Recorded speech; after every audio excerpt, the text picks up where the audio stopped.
Imagina despertarte una mañana y descubrir que casi la mitad de tu ciudad ha desaparecido, no por guerras ni por invasiones, sino por una enfermedad transmitida por pulgas que viajaban en ratas.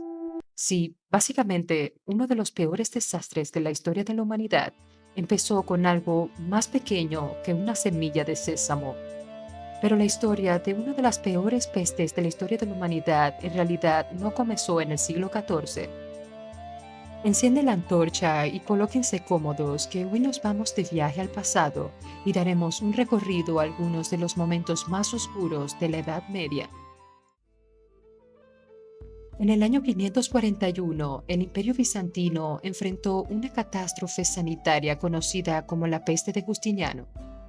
Su nombre viene del emperador Justiniano I, bajo cuyo reinado la enfermedad golpeó con fuerza.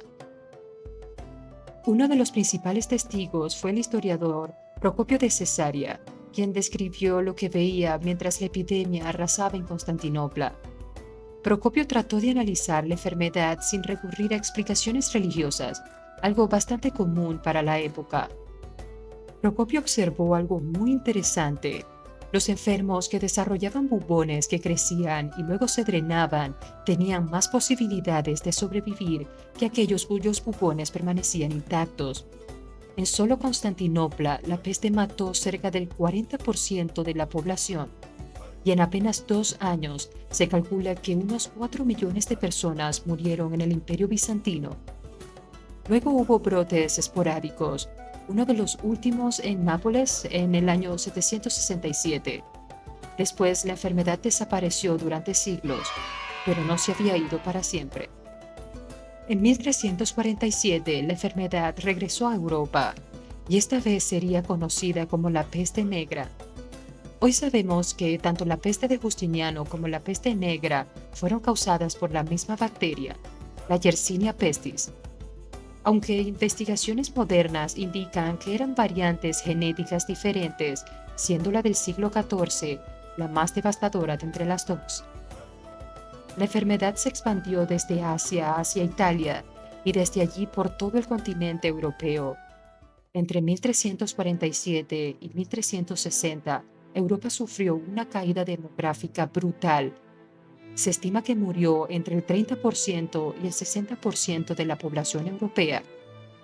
Para ponerlo en perspectiva, imagina que una de cada dos personas que conoces desaparece en pocos años.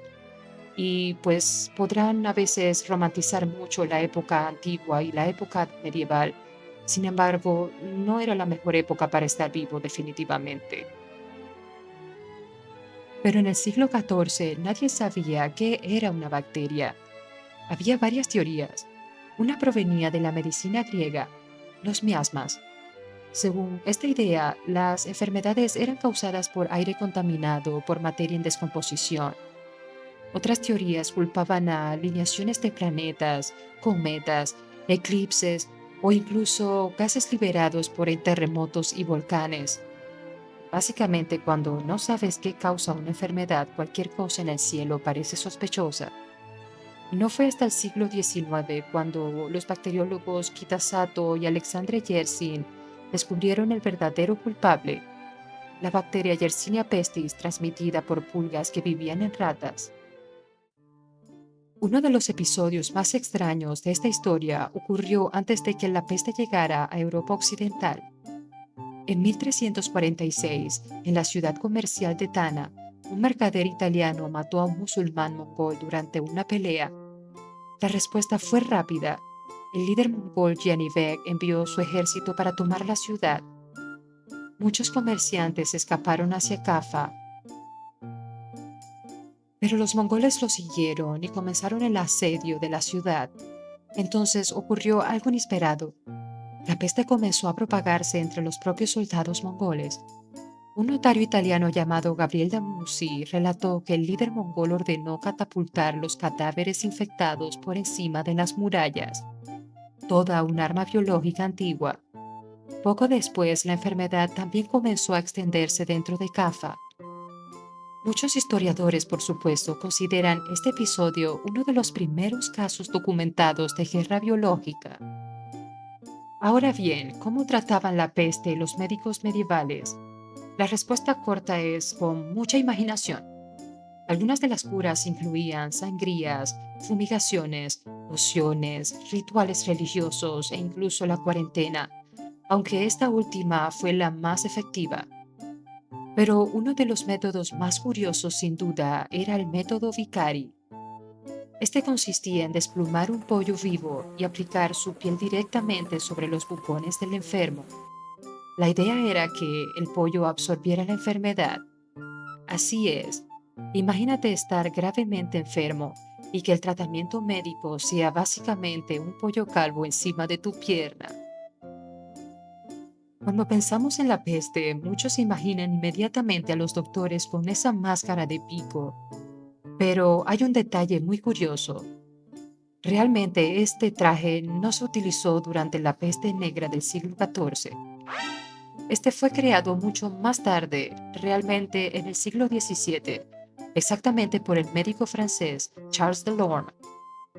Dentro del pico normalmente se colocaban sustancias aromáticas como menta, pétalos de rosa, mirra o alcanfor. La idea era filtrar los supuestos miasmas del aire, aunque en realidad probablemente solo ayudaba a soportar el olor de las ciudades durante las epidemias.